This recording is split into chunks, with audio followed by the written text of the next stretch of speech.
What's up, everyone? Welcome into another edition of our NBA DFS DraftKings Picks videos, this time for Wednesday, January 19th. We are back in the weird swing of things in the NBA where they have these massive, ridiculous slates followed by these terrible, smaller slates.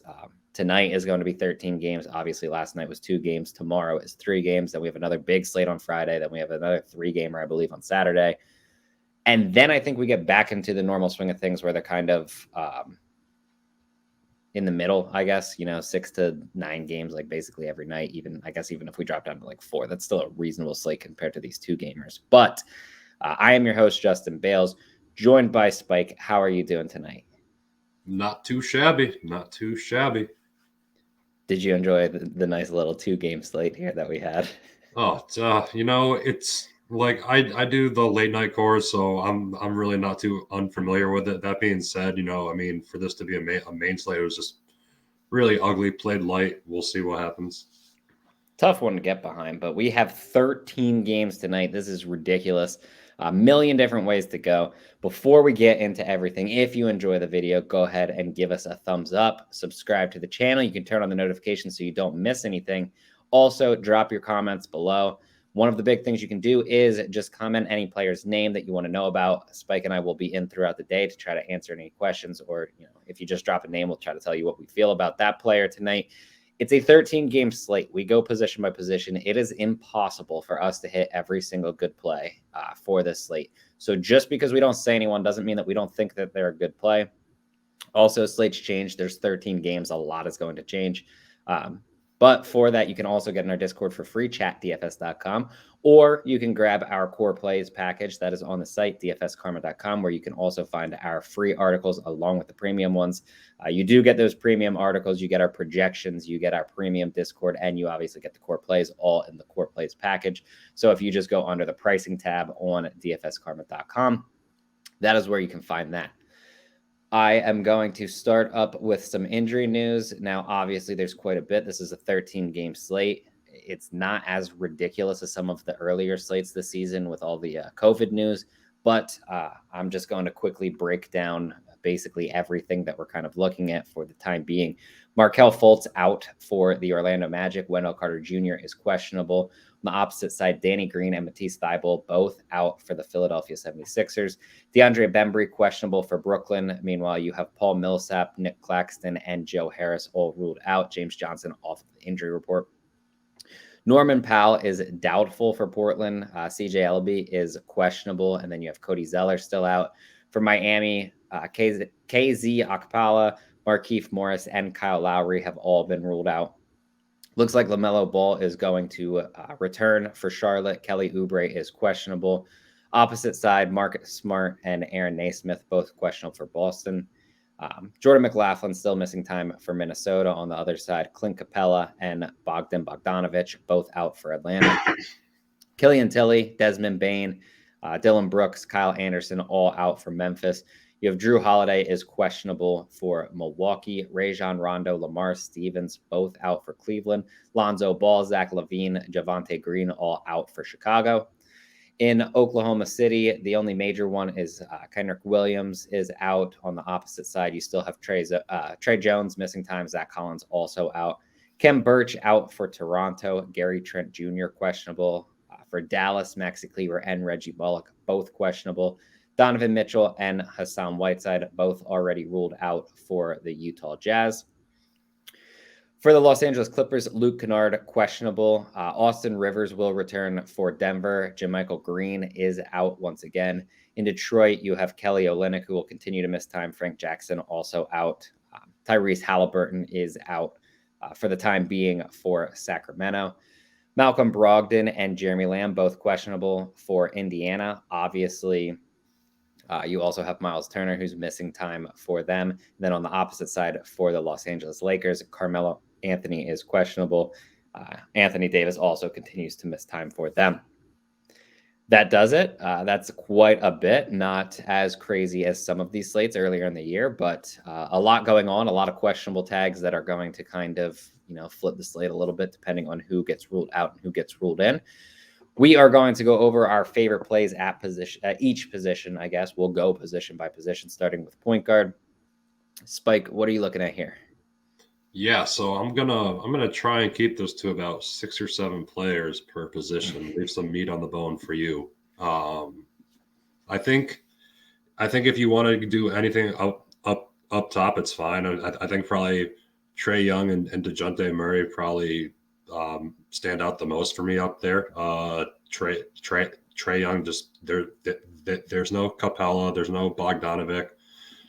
He's just going to be seeing a ton of usage, and he's not 10K. So it's a really good matchup against the Wolves too. So I really like that there. And Jonte Murray, Oklahoma City Thunder give up the second most fantasy points to point guards this year. So I mean, sign me up for that right there. You go down a little bit. I'm pretty sure Rondo was already ruled out. So Darius Garland's only 9K. I feel like his price went down. And it's just too cheap for the role he's playing. Gets a really good matchup against the Bulls, who are just kind of depleted right now. And the offense just really runs through him. Like the last couple of games, it's just been all him. Like I was just watching, the play-by-play, and it's just Garland assists, Garland steal, Garland three. So I mean, for being 9K, that's a great play right there. If you go down a little bit further, I see no issues with Kobe White at 6,500. His price is getting a little up there, but he's just being forced to play a lot of minutes with Lonzo Ball out.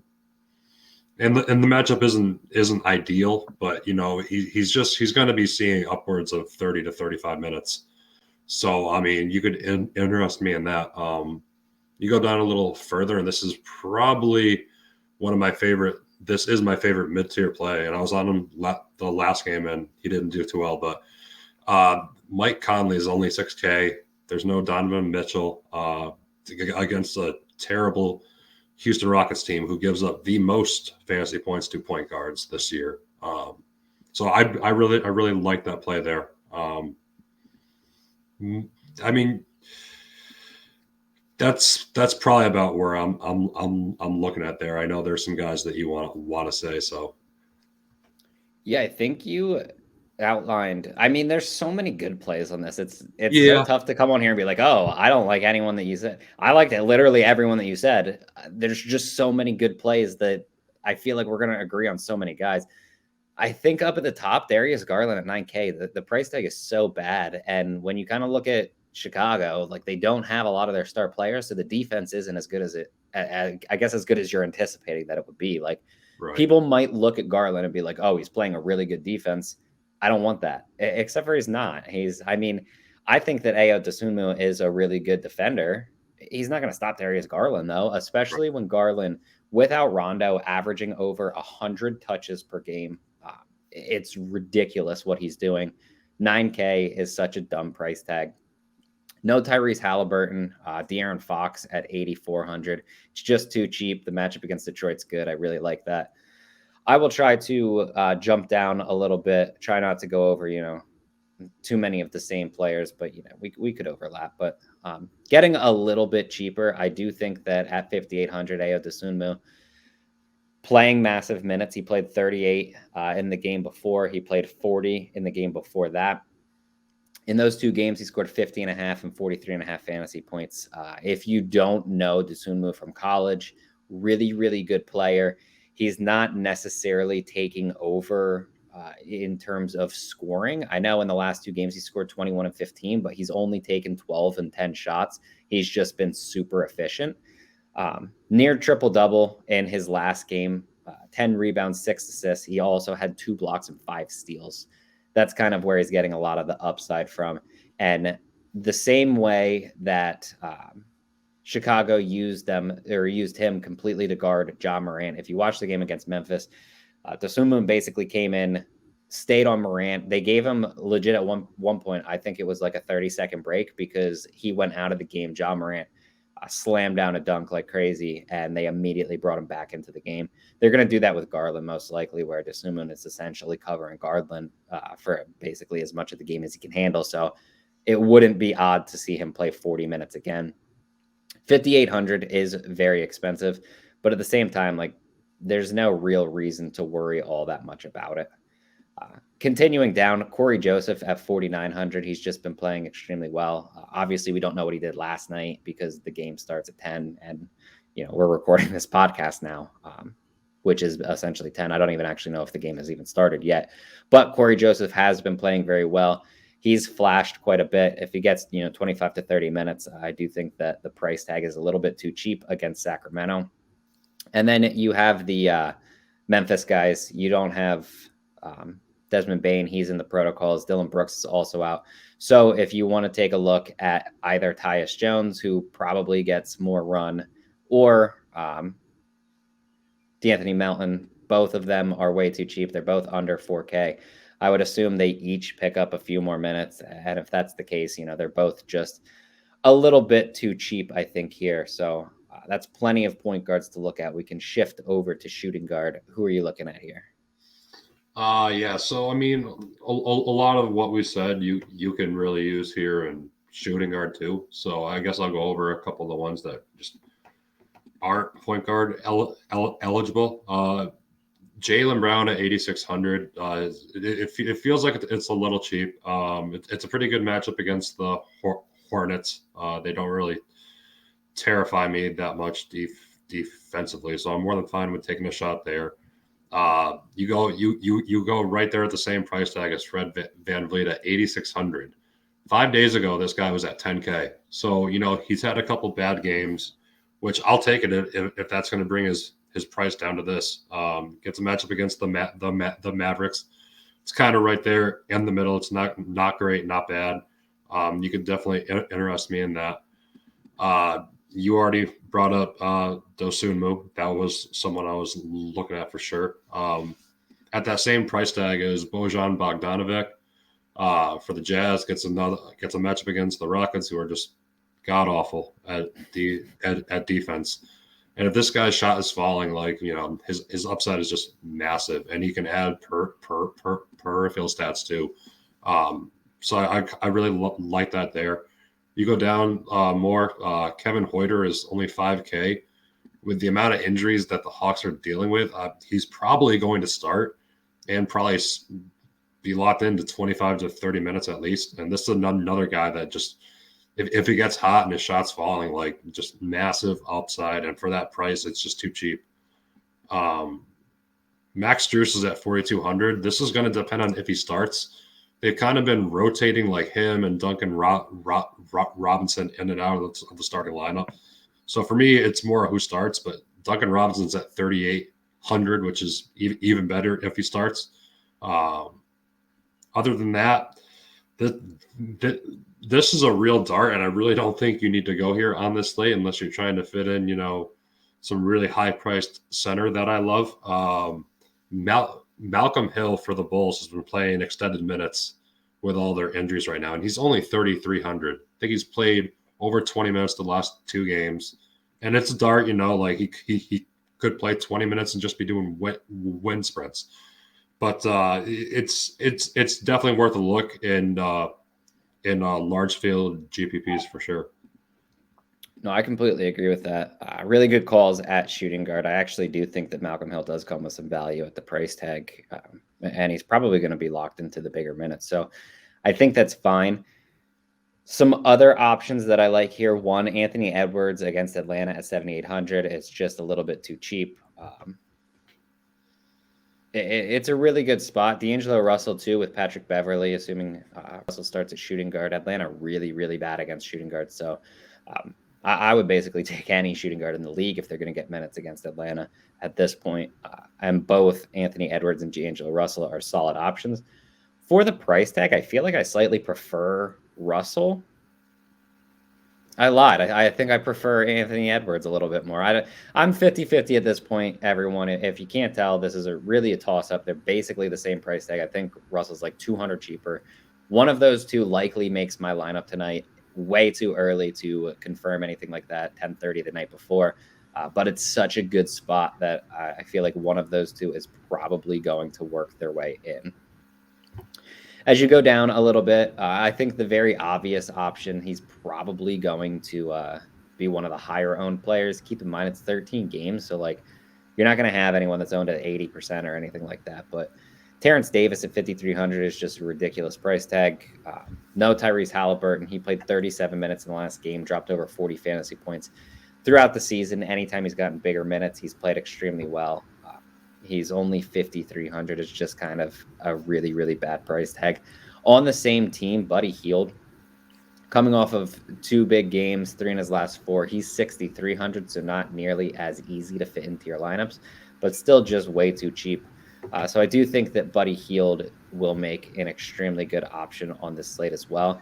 You can drop down and go with some of the cheaper options. Chris Duarte is coming off of a big game. He finally looks healthy, looks like he's back. If Malcolm Brogdon's out especially, I think that Duarte makes a really, really solid option. And then you have some of the cheaper guys that you can take darts on. One, Bones Highland. Me and Spike were talking about this beforehand. Both of us believe he loses minutes to Austin Rivers, but he's playing well enough that he should get 20 to 25. He's also flashed the ability to dominate his price tag in that specific time. So I do think that Bones Highland's one of the better plays at 3,800.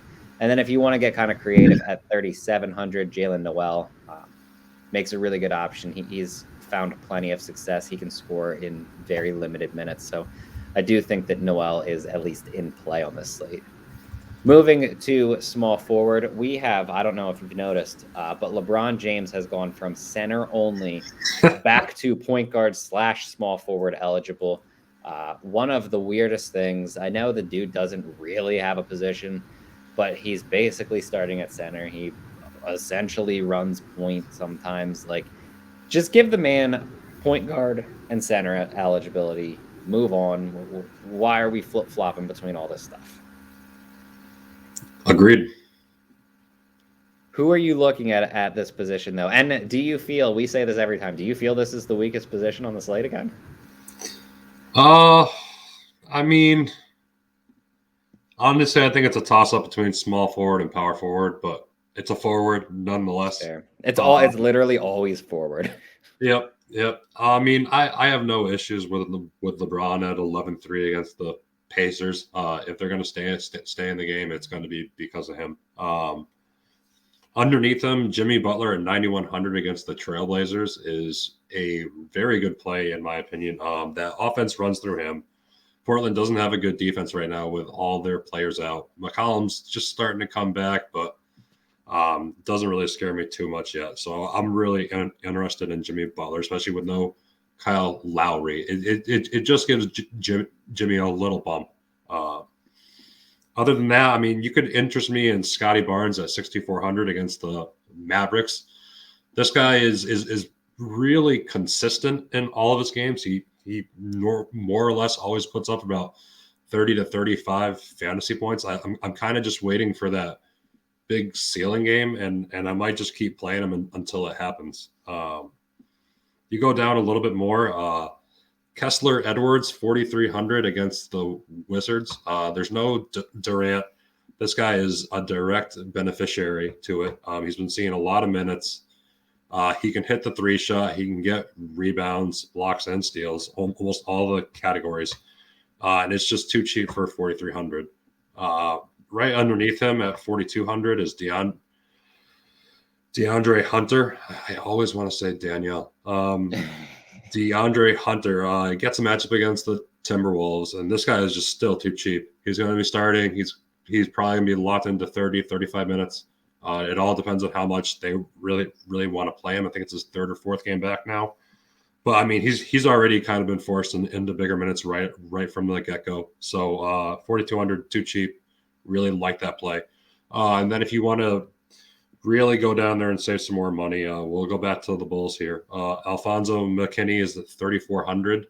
And he's just been seeing more minutes with all their injuries. They kind of have to rotate through all of these bench players because you got to give DeMar a rest and Vuk a rest, and all these other guys are just seeing a lot of minutes, and they'll obviously get the blowout run if it comes to that too.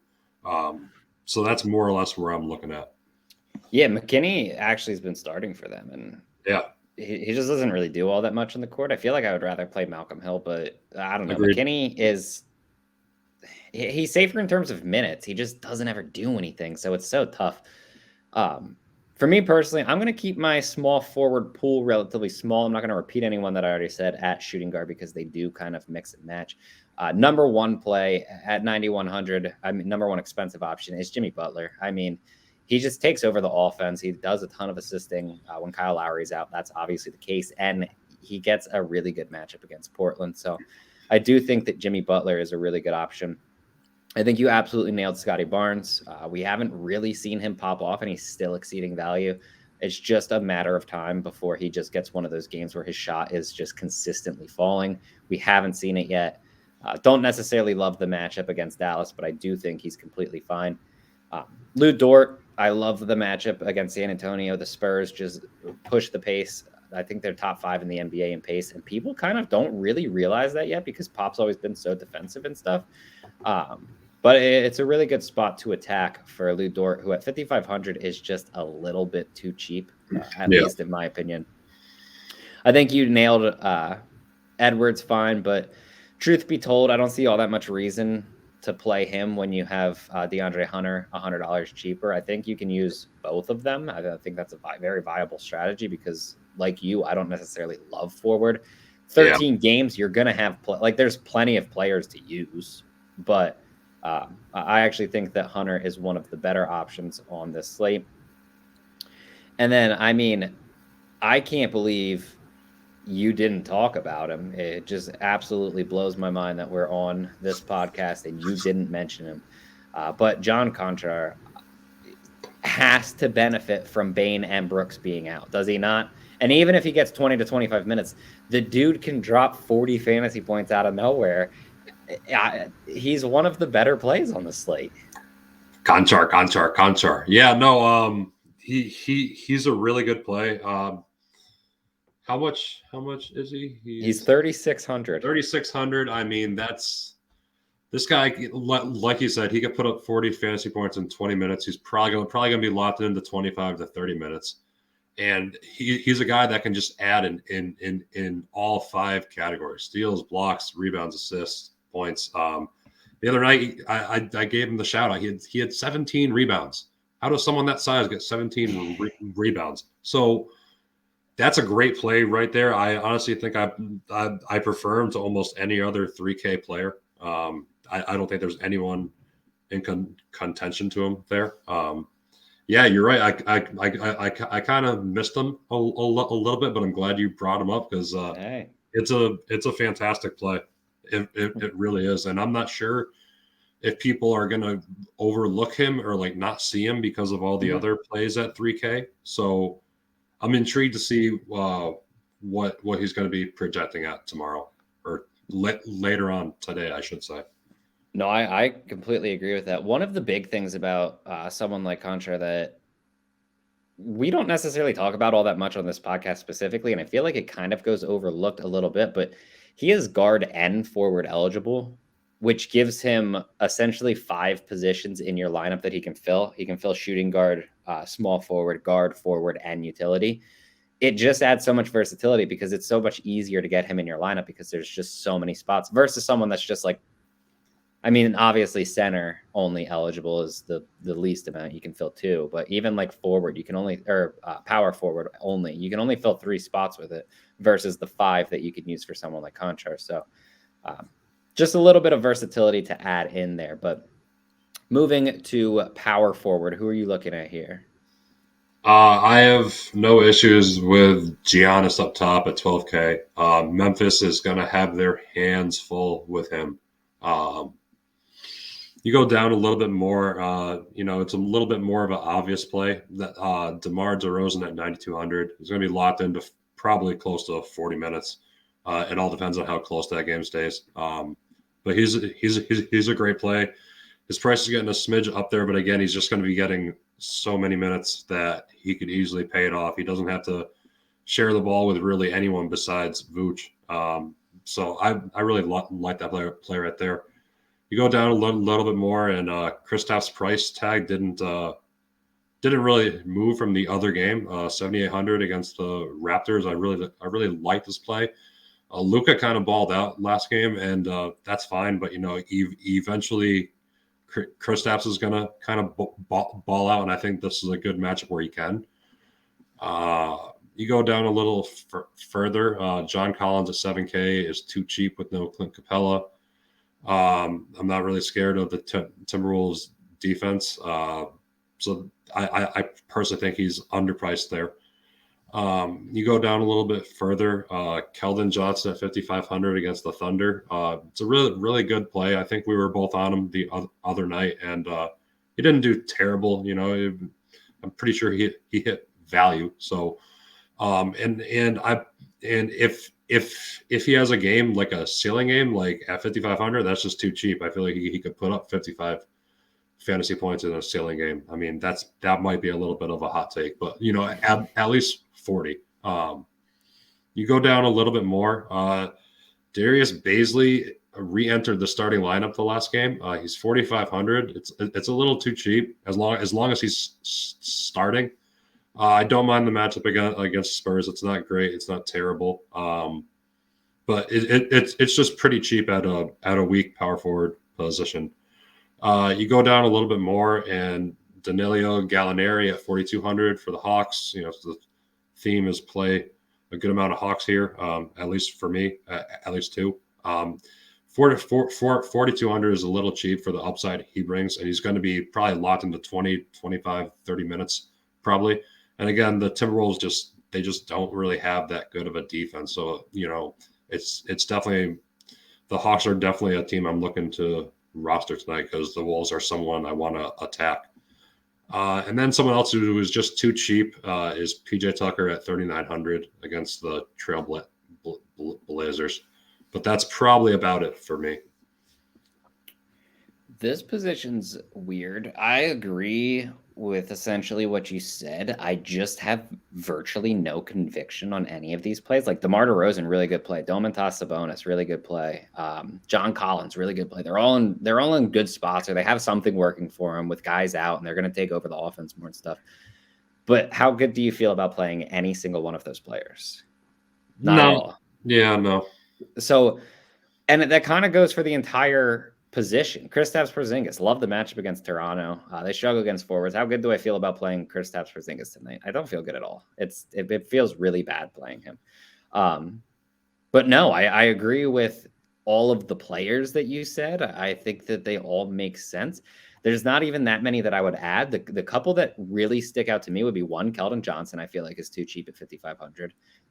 Price tag is up, I think 400 from his last game, which, obviously I like that significantly more, but what are you going to do? 55 still a little bit too cheap for him. I think this is the type of position where if you're using one at small forward, you can use the other at power forward. And the two that I'm talking about there would be Kessler Edwards and DeAndre Hunter. Yeah. The only other guy that I think that I would even add to the mix at this point would be Jeff Green. And I don't feel good about it. I just feel like you can, no J. Michael Green. He dropped 29 and 40 in two of his last three games. Then he came out after playing, about 30 minutes in both of those games, came out and played 20 in his last game, really struggled. I don't know if they're going to give him 20 minutes. I don't know if they're going to give him up to 30. But that's kind of built in the price tag at 3,700. It's too cheap. If he does get upwards of 30 minutes, he can absolutely destroy that price tag, which I don't know about you, but kind of feels like the trend of this entire slate. There's guys under 4,000 that could score terribly, but could also drop 40, right? Yeah. Yeah. So we're in just like that weird position, I guess, where specifically at power forward, there's nothing that sticks out as, I absolutely have to play this. Like at the other positions, there's a bunch of players that I feel really good about.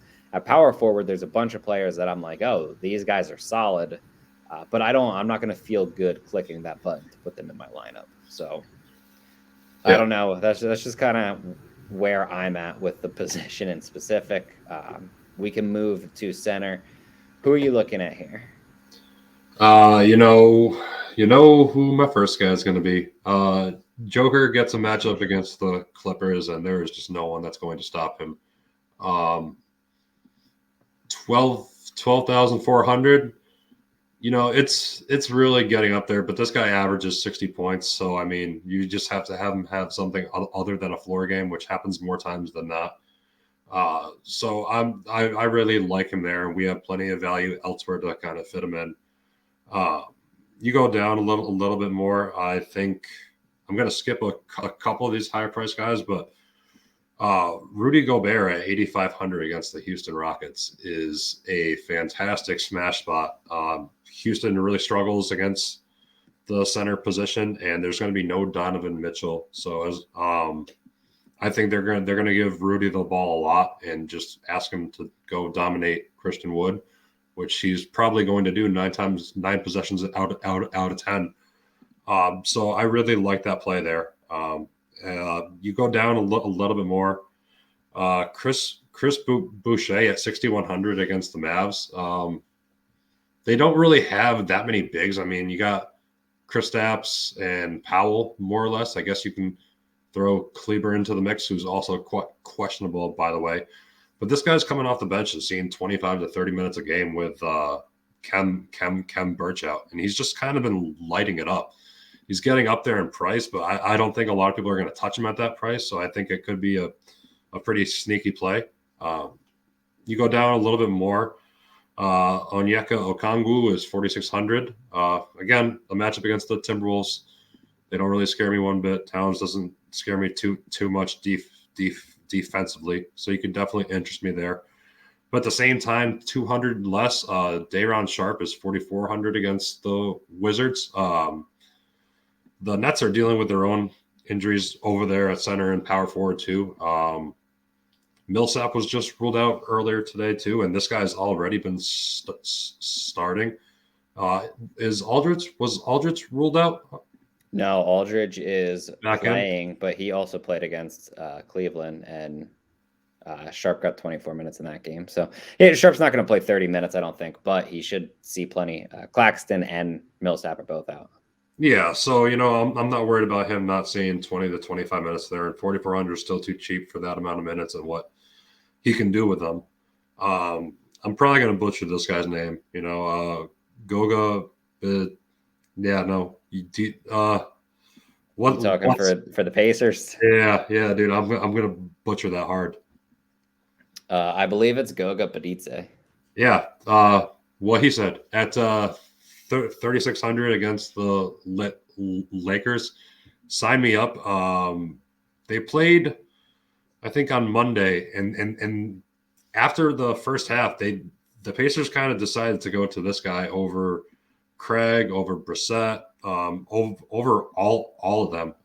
And Miles Turner's going to be out for almost a month now. So this guy, I think, is going to get expensive at some point in the next week. So I kind of want to get on him while he's still cheap. Should probably see at least 20 minutes. And the Lakers are just not a team defensively that I'm scared at. At the same time, just be careful because the Lakers don't really have a lot of bigs. So the Pacers might opt to go smaller here. But I'd be willing to take a chance on him in larger field GPPs. He's a tough one because if I knew he was playing 20, 25 minutes, Goga Bitadze would be the highest owned player on the entire slate, most likely. The issue is, are they going to play him against LeBron? Yeah. And then you're kind of like going back and forth, and you're like, oh, well, I don't know if Indiana just goes completely small and you have like O'Shea Brissett, or if they just use like Sabonis at center, because they can definitely do that. I don't know. Like the Clippers at least use like a Ivica Zubac and stuff. It's not like they go like completely small like LeBron at center. So that kind of puts it in a really weird position. But I do think, assuming he gets 20 to 25 minutes, he's arguably the best player on the entire slate, which is kind of weird that we're questioning it at this point. It just feels like that's the type of slate that this has become. But I agree. Joker, completely fine at the top. If you want to play someone like Joel Embiid, the dude has been on a streak like no tomorrow.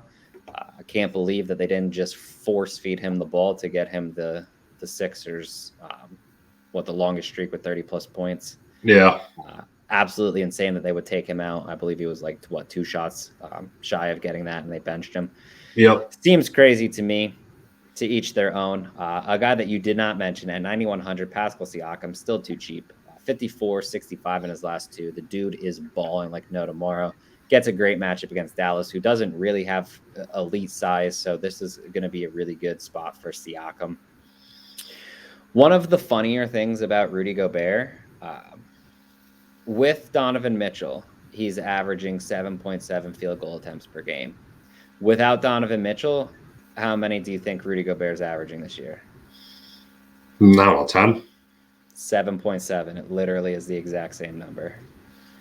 He is shooting a few more free throws per game without Mitchell, though. So, it is there. I think that he does actually benefit. I think they're going to ride him against Houston. I don't see why they wouldn't. 2 reasons for that. 1, Houston doesn't have the size to stop him. 2, if they can get Christian Wood in foul trouble and get him off the court, it's just significantly better for them. The big problem, obviously, is going to be, does this game turn into a blowout? So we're kind of in a weird position about that. Robert Woods is actually locked into, 30-plus minutes. He comes with tremendous upside, gets the elite matchup against the Charlotte Hornets. So I do think that he's very viable. Jakob Poeltl is starting to price himself out, but I do think is at least a reasonable option still. You talked about some of the cheap guys. I agree with you on the majority of those. Montrezl Harrell also at 4,800. He's been playing well, even though he's not getting big minutes. He does perform well while on the floor, so I do like him. That might be it, though. I think that's probably about where I'm looking for center. I guess if you want to take a shot on someone like Jeremiah Robinson Earl, he's under 4K. And this is a good type of matchup for the specific type of player he is versus San Antonio, because Poeltl's not really going to come out and guard him, and Robinson Earl can shoot. So I think he's viable, but not really all that much reason to use him. Kind of a thin play on the slate, but I do think that he's, a deep GPP play if you want. That is all that we have for you guys tonight. 13 games. We had a ridiculous amount to go over. Thank you for watching. Again, if you enjoyed it, go ahead and give us a thumbs up. Anyone that you want to know about, drop in the comments below. Good luck tonight, and we'll see you tomorrow for Thursday's three-game slate. Yes, sir.